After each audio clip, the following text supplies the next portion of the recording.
बातम्यामध्ये सदैव अग्रस्थानी आणि महाराष्ट्रातही नंबर 1। आपण पाहत आहात महाराष्ट्र न्यूज 1। जळगाव जामोदमध्ये पोलिसांची मोठी कारवाई। कत्तलीसाठी डांबून ठेवलेल्या 17 गोवंशांची सुटका। 3.45 लाखांचा जिवंत माल जप्त।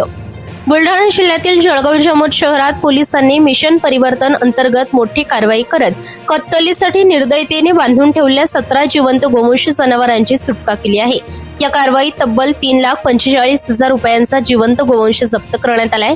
दिनांक 19 मे 2026 रोजी सायंकाळी 7 वाजण्याच्या सुमारास जळगाव जामोद पोलीस स्टेशनचे पथक पेट्रोलिंग करत असताना गुप्त बातमीदारामार्फत माहिती मिळाली की शहरातील कुरेशी मोहल्ला परिसरात काही इसमांनी गोवंश जनावरे कत्तलीच्या उद्देशाने बांधून ठेवली आहेत। माहितीच्या आधारे पोलिसांनी तात्काळ घटनास्थळी धाड टाकली। यावेळी अनेक जनावरे चारा पाण्याविना निर्दयतेने बांधून ठेवली आढळून आली। चौकशी दरम्यान सदर जनावरे शेख शेरा शेख युसुफ राहणार कुरेशी मोहल्ला तालुका जळगाव जामोद जिल्हा बुलढाणा यांचे असल्याचे समोर आले। या कारवाईत पोलिसांनी 9 तांबड्या रंगाचे गोरे, 1 पांढऱ्या रंगाचा गीर बैल, 2 तांबड्या रंगाचे बैल आणि 5 पांढऱ्या रंगाचे बैल असं एकूण 17 गोवंश जनावरे जप्त केली। जप्त करण्यात आलेल्या जनावरांची अंदाजे किंमत 3,45,000 रुपये असल्याचे पोलिसांनी सांगितले।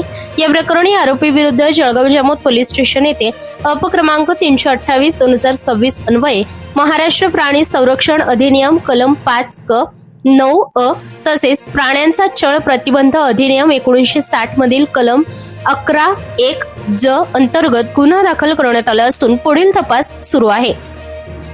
ही कारवाई पोलीस अधीक्षक श्री निलेश तांबे यांच्या आदेशानुसार अप्पर पोलीस अधीक्षक अमोल गायकवाड व उपविभागीय पोलीस अधिकारी आनंद महाजन यांच्या मार्गदर्शनाखाली दबंग पोलीस निरीक्षक श्री नितीन पाटील यांच्या नेतृत्वात करण्यात आली। महाराष्ट्र न्यूज 1 साठी इस्माईल शेख, बुलढाणा।